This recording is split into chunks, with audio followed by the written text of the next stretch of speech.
आज के इस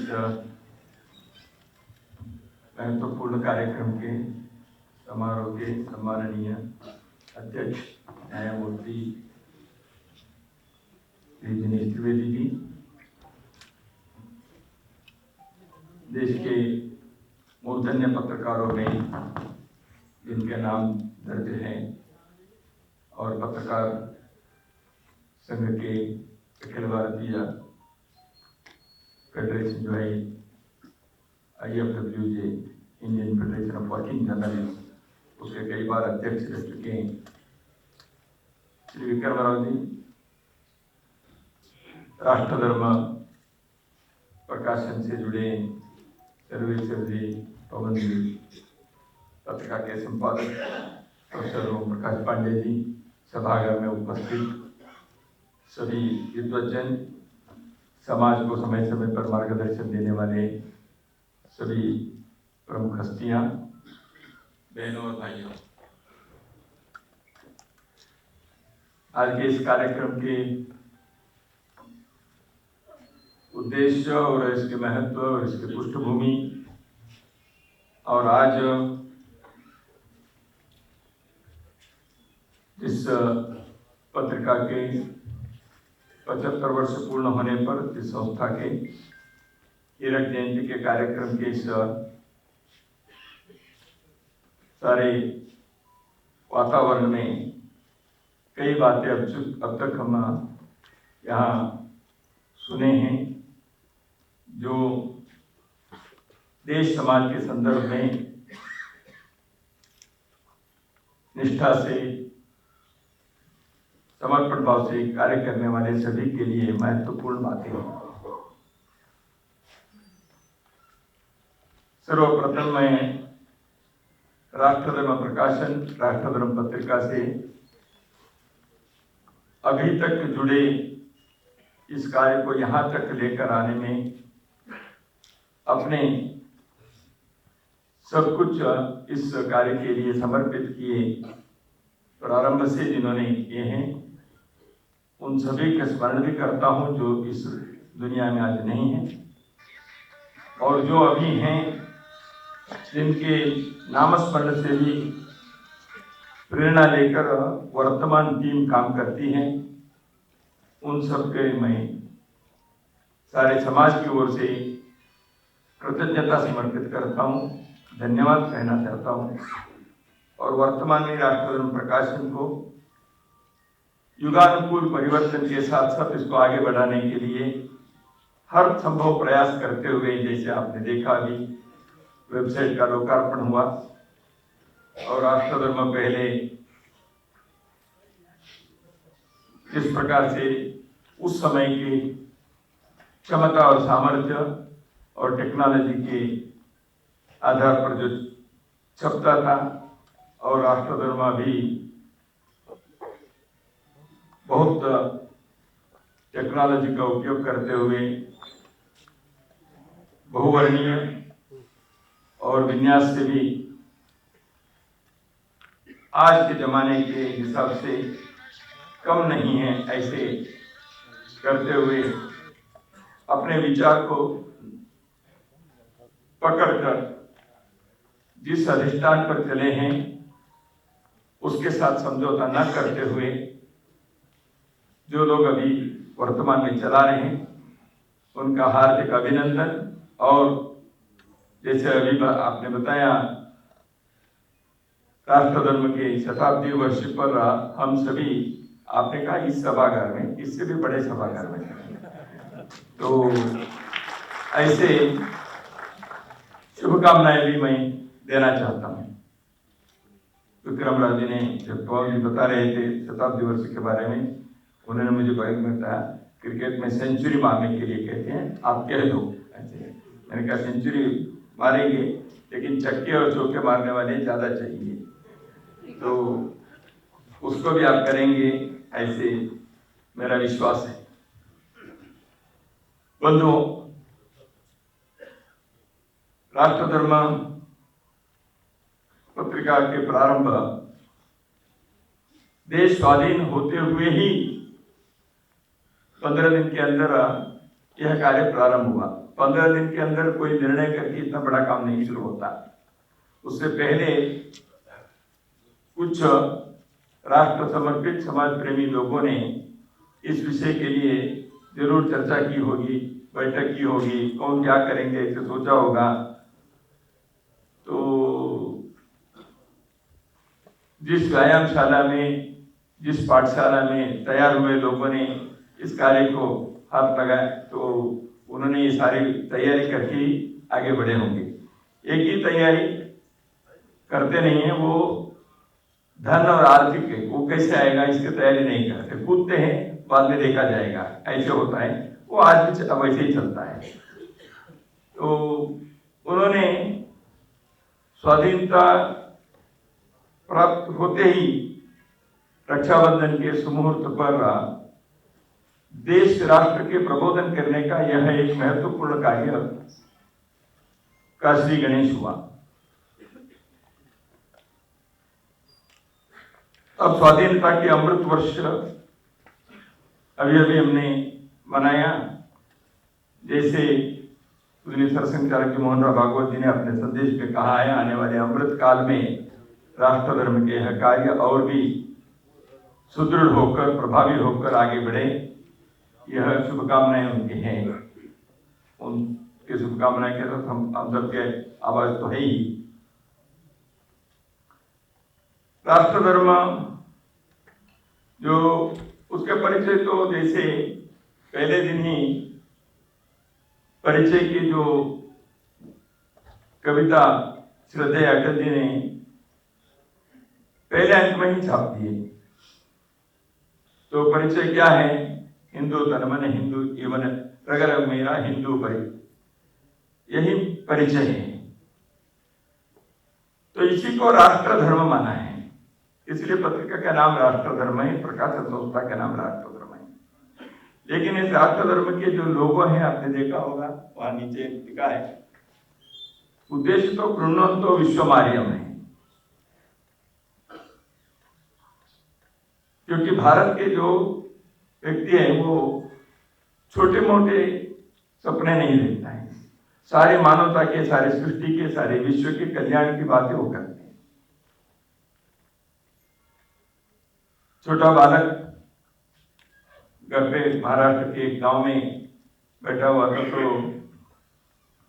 माँ ने उनको कहा खाने के लिए या किसी के लिए, तो नारायण क्या कर रहे हो, जल्दी आओ।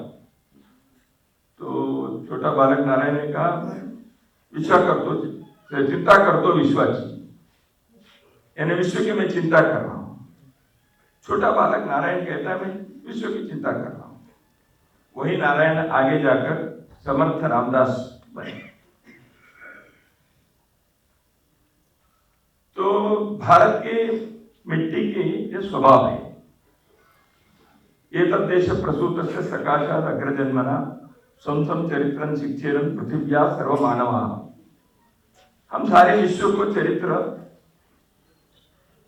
के रास्ते पर चलने के लिए प्रेरणा देने वाले एक समाज को यहाँ सफलतापूर्वक सार्थकता से निर्माण करने के बाद आत्मविश्वास से हमने दुनिया के लोगों को यह बताया, आइए यहाँ दुनिया के सभी लोग आकर जीवन कैसे जीना चाहिए इसकी कला सीख के आप अपने अपने देश में जाइए। कृण्वन्तो विश्वमार्यम, सारे विश्व के कल्याण करना चाहिए। तो इसलिए सभी को यही उद्देश्य है। राष्ट्र धर्म, जिसे महर्षि अरविंदो ने दो चरणों की बात है, एक राष्ट्रभाव को जागृत करते हुए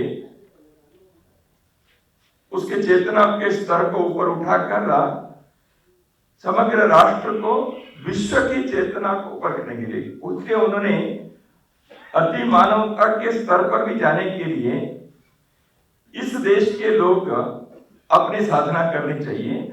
और वह यह संभव है क्योंकि इस पुण्य भूमि में हजारों हजारों वर्षों से उस प्रकार की तपस्या साधना किए हुए लोग रहने के कारण वो ऐसे संकीर्णता से, छोटे मन से सोचते नहीं। तो इसलिए सारे विश्व की बात कर, और राष्ट्र धर्म ने अपने हर अंक में और 2 पंक्ति को छापते हैं। राष्ट्र धर्म तो कल्प वृक्ष है, संघ शक्ति ध्रुवतारा है, बने जगत गुरु भारत फिर से, यह संकल्प हमारा है। स्पष्ट है इन 2 पंक्तियों में और ये तो विश्वमंच में, तो इन सारे से स्पष्ट हो जाता है क्या करना चाहे। स्वाधीनता के प्रथम किरणें यहां उभर कर आ रही, उसी समय कुछ नौजवान लोगों ने, उस समय अटल जी और दीनदयाल जी के आयु क्या होंगे देखिए, तो इन लोगों ने संघ शक्ति ध्रुवतारा है, इस आधार पर भारत को विश्व गुरु बनाने के लिए राष्ट्र धर्म के संकल्प उन्होंने लिया। तो इसी आधार पर, इसी मार्ग पर, इसी लक्ष्य को लेकर राष्ट्र धर्म 75 वर्ष पूर्ण करके अब आगे बढ़ने का संकल्प किया है। स्वभाव के इस समय में कुछ बातें आपके सम्मुख विचार के लिए, जो राष्ट्र धर्म जिस विचार से जुड़ा है उसके ही कार्यकर्ता के नाते रखने का कुछ प्रयास मैं करूंगा। तो राष्ट्र धर्म के एक पत्रिका है, समाचार पत्र और विचार पत्र के बारे में माननीय विक्रम राव जी ने कहा। विक्रम राव जी भी अपने राष्ट्र धर्म को निभाते हुए पत्रिका क्षेत्र में देश के आपातकाल में, वो भी 13-14 महीने कारावास का अनुभव किया।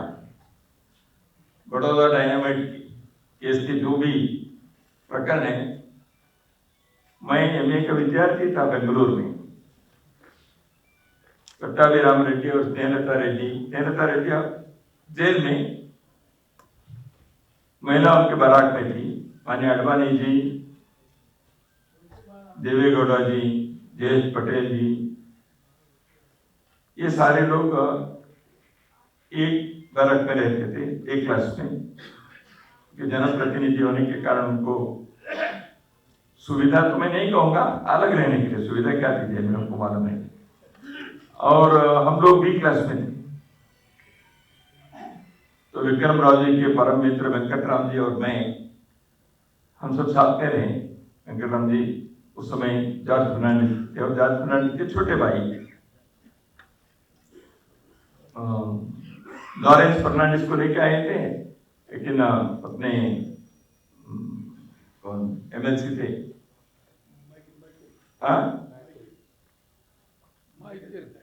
हाँ, तो माइकल फर्नांडिस वो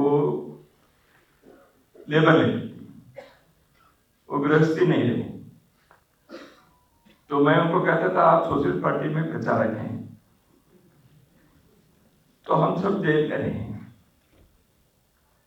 तो मैं इसे इसका क्या, विक्रम राव जी जिस प्रकार के उस समय अपने पत्रकारिता क्षेत्र में भी अपने नाना जी के उल्लेख भी उन्होंने किया, तो उस सारे प्रकरण में अपने राष्ट्र धर्म को निभाने के लिए विक्रम राव जी जैसे लोगों ने किसी भी समझौता न करते हुए देश के लोकतंत्र को बचाने के लिए सब प्रकार के कष्ट को सहन करने के लिए तैयार हुए।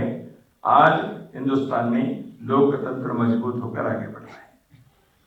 उस पीढ़ी के काम को यहाँ बहुत सारे लोग उसमें सहभागी रहे हैं, मुझे मालूम है, तो वर्तमान पीढ़ी को भी मालूम होनी चाहिए। तो पत्रिका के संदर्भ में अटल जी ने एक बात कही थी।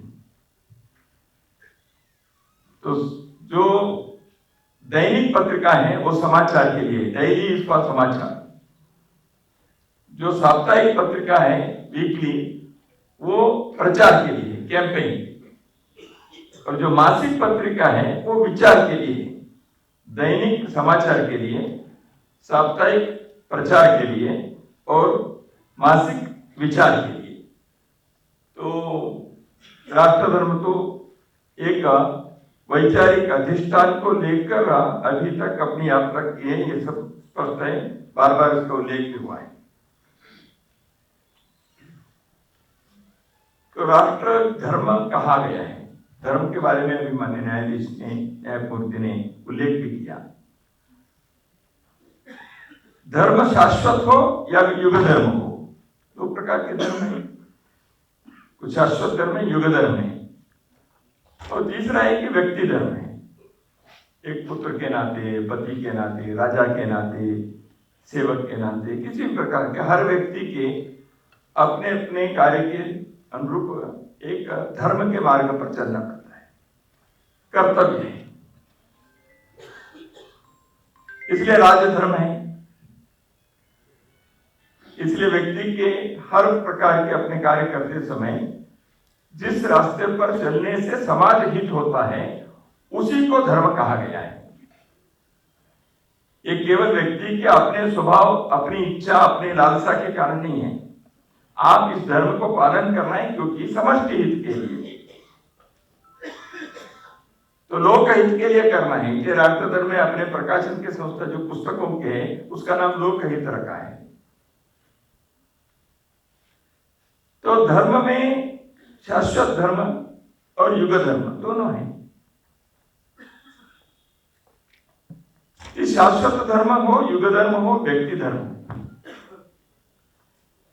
इन सभी में राष्ट्र धर्म को हम भूल कर कोई भी कर नहीं सकते। हर विषय आज के युग धर्म भी राष्ट्र धर्म के साथ जुड़ा हुआ है कि नहीं, उसके प्रकाश है कि नहीं, उसके साथ सामंजस्य है कि नहीं। इसलिए मुझे मेरे व्यक्ति धर्म के पालन के समय युग धर्म और शाश्वत धर्म और राष्ट्र धर्म, इसको इस सामंजस्य से ही मुझे चलना पड़ेगा। जहां इस सामंजस्य में, इस संतुलन में थोड़ा सा यदि व्यवधान आ गया, उसमें कुछ बाधा आ गई, तो कहते हैं संविधान के भाषा में वो है एक कॉन्स्टिट्यूशनल बैलेंस चाहिए, वो बैलेंस बिगड़ जाएगा। इसलिए इस बैलेंस को, इस संतुलन को, इस सामंजस्य को बनाए रखने का, समन्वय से चलने का यह प्रयत्न समाज के हर इकाई को करने हैं, समाज को भी कर रहे हैं। यहां लोकतंत्र के चारों इकाई इस सभागार में विद्यमान है, दो मंच पर हैं, दो सभागार में हैं। विधायिका और कार्यपालिका के लोग यहाँ बैठे, हृदय दीक्षित जी हैं और जी हैं, यहाँ उप मुख्यमंत्री भी आए थे, और न्यायांग और चौथे स्तंभ जिसको कहते हैं। तो ये एक बैलेंस जैसे इनमें रहनी चाहिए। तो इसलिए वो संतुलन तो लोकतंत्र के लिए आवश्यक है, ऐसे हम मानते हैं।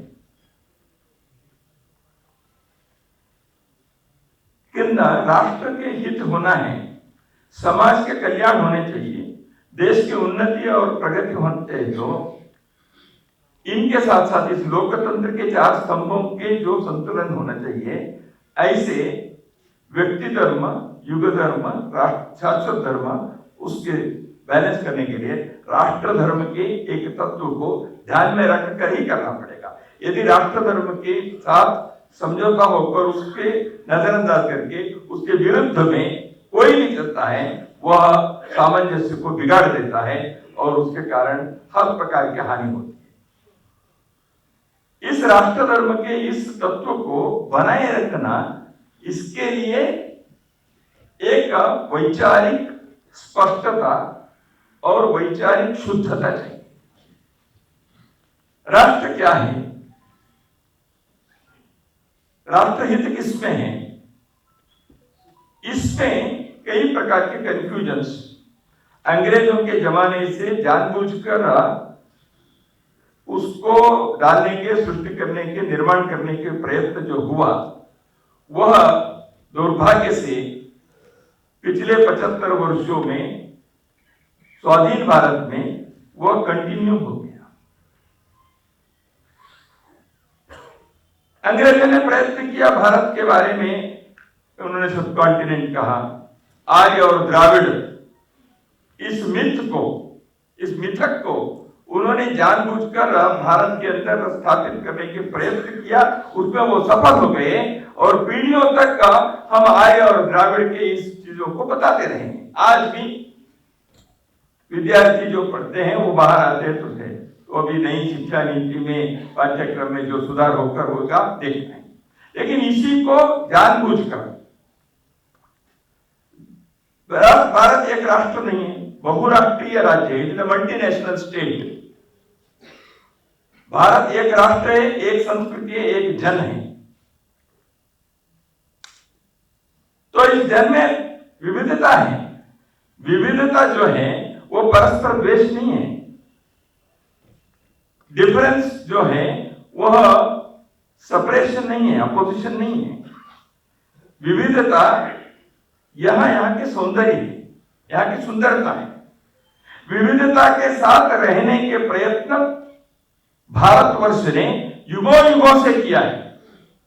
यस्यैवा समुपासते शिवैति ब्रह्मेति वेदांतिनो बौद्धा बुद्धैति कथेत नैयायिका अरण्यत्य जैन शासन रता क्रमेति मीमांसका स्वयं नो विदधातु वांछित फलम त्रैलोक्यनाथो हरि अथवा एकम सद्विप्रा बहुधा वदन्ति। इन सारे चीजों को क्यों कहा गया? आप अलग अलग मार्ग से हो सकते हैं, आपकी अनुभूति भिन्न भिन्न हो सकती है, लेकिन हम सब एक हैं। इस एकता को, इस एकात्मता को, इस एकता के तत्व को भारत के लोगों ने आसे तो हिमाचल युगों से इसको पकड़ के रखा है। लेकिन इस पर चोट करने के लिए अंग्रेजी ने तो प्रयत्न किया है, because they had a western interest. लेकिन भारत में, स्वतंत्र भारत में उसी को परम सत्य ऐसे उसकी आराधना करते हुए आज तक चलाने के जो कार्य किया वह राष्ट्र के साथ अन्याय किए। क्योंकि एक कॉलोनाइज्ड माइंड, गुलामी की मानसिकता, इस गुलामी से स्वाधीनता चाहिए। 15 अगस्त 1947 को राजनीतिक दृष्टि से स्वातंत्र तो मिला, लेकिन बौद्धिक स्वातंत्र के बाद मुझे लगता है जब राष्ट्रधर्म प्रकाशन और राष्ट्रधर्म पत्रिका के प्रारंभ हुआ, इस बौद्धिक गुलामी से भी मुक्त होने के लिए एक प्रयत्न के नाते राष्ट्रधर्म का प्रारंभ हुआ। यह आवश्यक है।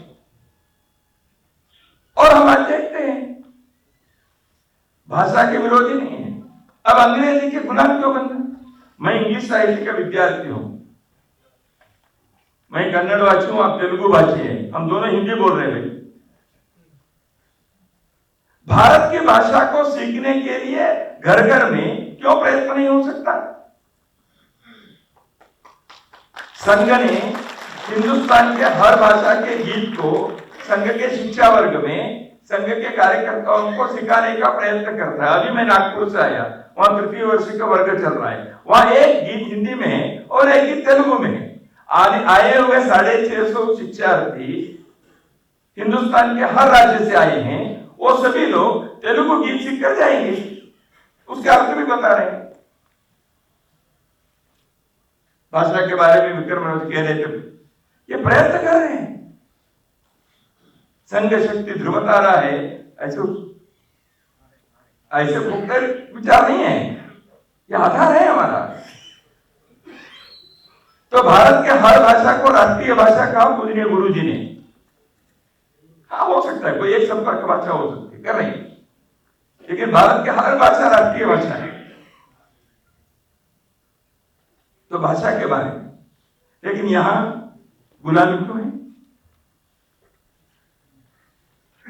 कई वर्षों तक भारत के बजट संसद में कब पेश करते थे? शाम को 5 बजे। क्यों भाई शाम को 5-6 बजे क्यों? भारत के स्टॉक मार्केट, यहाँ के शेयर मार्केट बंद होने का समय या उस समय बजट पेश होता था। 5.5 घंटे पीछे जाइए, सुबह 11 बजे 11:30 बजे इंग्लैंड में उनके लिए अनुकूल था, वो चल पड़ा था। अटल जी जब प्रधानमंत्री थे, ये विचार आया, देखो भैया ऐसे नहीं है, इसको हम बदल कर सुबह करेंगे। तब से हिंदुस्तान के संसद में बजट पेश होता है सुबह 11 बजे, जब अपने देश के शेयर और स्टॉक मार्केट खुलता है। हम अंग्रेजों के हिसाब से क्यों चलना चाहिए? राजपथ को कर्तव्य पथ बनाने के विचार कहां से आया? विक्टोरिया रानी के मूर्ति जहां थी वहां सुभाष बोस के मूर्ति रखना, यह विचार क्यों किया गया? Decolonisation of the mind. ये जो बौद्धिक गुलामी है, मानसिक गुलामी है, इस गुलामी से बाहर आनी चाहिए। राम मनोहर लोहिया जी और दीनदयाल जी ने यही विचार रखा था।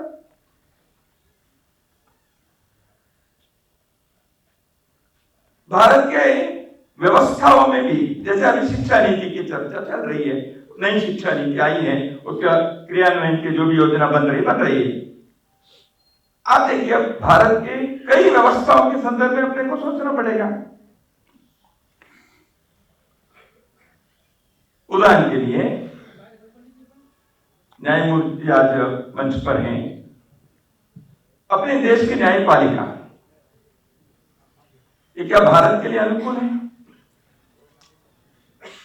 इसमें भारतीयता क्या क्या है? मैं नहीं कह रहा हूं, इससे पूर्व के आज जो मुख्य न्यायाधीश है, उनसे पहले के जस्टिस रमणा भारत के सर्वोच्च न्यायालय के मुख्य न्यायाधीश रहे। अभी न्यायमूर्ति रमणा, उन्होंने एक भाषण में यह विचार व्यक्त किया, जो भारत के लीगल सिस्टम है, जुडिशियरी है,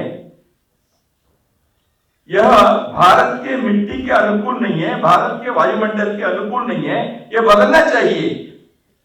Indian judiciary should be Indianised.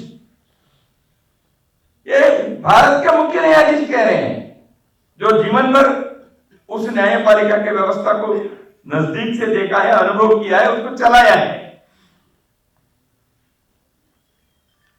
तो इसका अर्थ यह है, देश स्वतंत्र होने के बाद अमृत काल में आज 75 वर्षों के पश्चात भी भारत को इस प्रकार के मानसिकता से, व्यवस्थाओं से, ऐसे अवधारणाओं से हमें मुक्त कराने के लिए बहुत एक अच्छा मजबूत प्रयास करना है। इसी को कहते हैं वैचारिक विमर्श को बदलना। The narrative has to be changed. A new narrative has to be created. New narrative has to be established. इसलिए भारत के जो वैचारिक विमर्श है, आख्यान है, इसकी दिशा बदलनी। इसलिए अपने देश में क्या हुआ है, सेक्युलरिज्म के माया जाल में भारत के हिंदू यह कम्युनल हो गया। विवेकानंद किस विचार को लेकर दुनिया भर में बताया,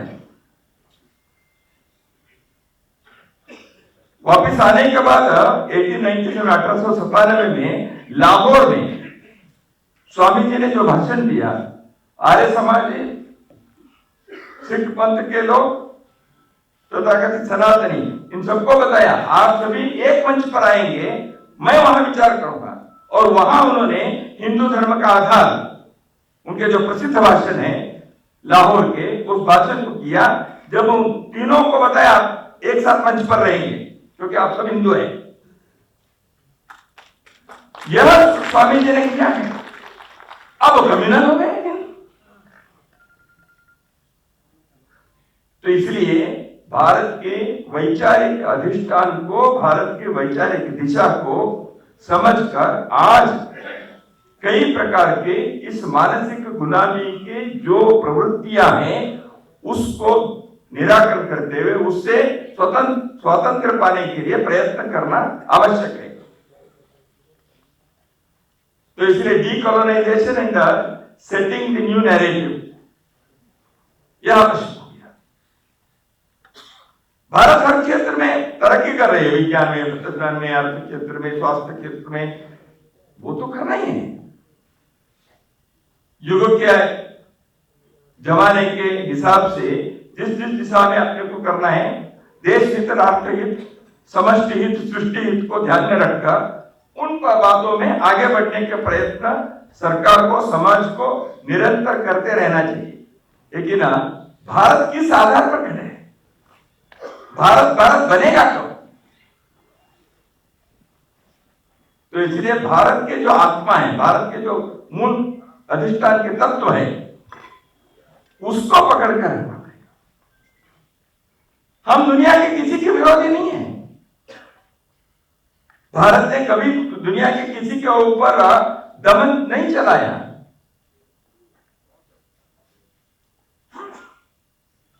अटल जी ने अपने जो गीत है उसमें उन्होंने कहा ही है, कब दुनिया को हिंदू कर दे, घर घर में नरसंहार किए, कोई बतलाए काबुल में जाकर कितनी मस्जिद तोड़े, भूभाग नहीं शत शत मानव के हृदय जीतने का निश्चय। ये भारत का परिचय है। लेकिन विकृतीकरण करके इतिहास के चीजों को गलत ढंग से प्रस्तुत करते हुए वर्तमान में कई प्रकार के संभ्रम को निर्माण करने का एक षड्यंत्र हिंदुस्तान में कई दशकों तक चल रहा। इसलिए इस दिशा को राष्ट्रीय दिशा के रूप में परिवर्तन करना जो लोक हित में है, इसलिए राष्ट्र धर्म का प्रयास है। इसलिए एक वैचारिक अधिष्ठान के आधार पर मानसिक गुलामी को तिलांजलि देना चाहिए। एक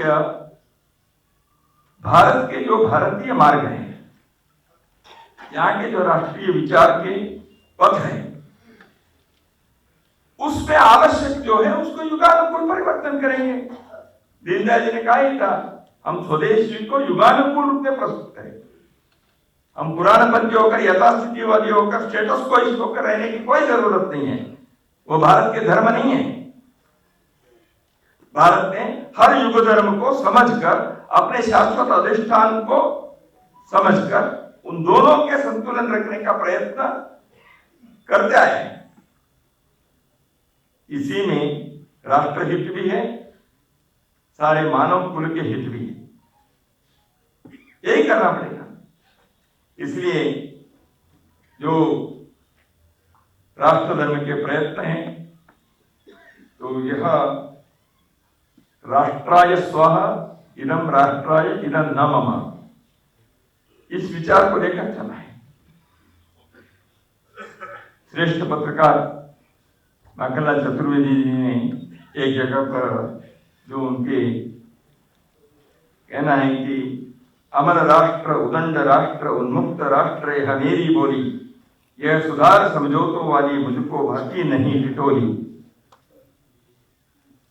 तो इसलिए अमर, उदंड, उन्मुक्त राष्ट्र की जो बात उन्होंने कही है, उस प्रखर राष्ट्रवाद के आधार पर लोकहित को साधित करते हुए राष्ट्र धर्म के यह अमृतकाल की यात्रा सफल हो, देश के जनता के प्रबोधन करने का यह कार्य अनवरत अनिर्बाध रूप से चले, समाज के सहयोग और आशीर्वाद निरंतर इसको प्राप्त होते रहें।